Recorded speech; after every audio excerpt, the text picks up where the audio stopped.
చెప్పండి, ఇబ్బంది ఏంటి? ఏం కాలే. ఎందుకు వచ్చారో చెప్పండి. నీకు తెలియదా ఏమైందో? అరే నాకెట్లా తెలుస్తుంది మీకేమైందో?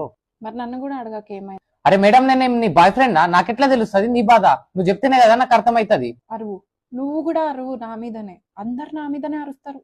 సరే సరే, సారీ అరవను. చెప్పండి, ఏమైంది మీ ప్రాబ్లం చెప్పండి. నాతో మాట్లాడకపో. అరే మేడం, నా దగ్గర టైం లేదు, నేను వేరే పేషెంట్స్ ని కూడా చూడాలా. అంతేలే, నా కోసం ఎక్కడ టైం ఉంటది. అరే ఓ మేడం, నువ్వు ప్రాబ్లం చెప్పండి, నేను ట్రీట్మెంట్ ఎడికెళ్ళి ఇవ్వాలా నీకు?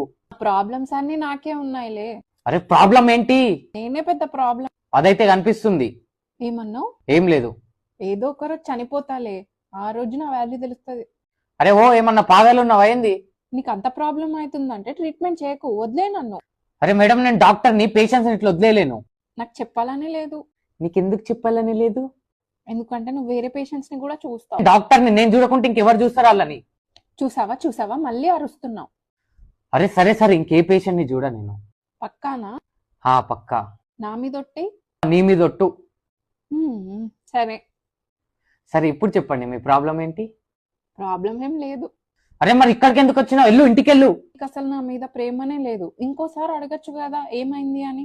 సరే బుజ్జి బంగారం, నాన్న కన్నా ఏమైంది చెప్పు నాన్న. ఏం అవ్వలే.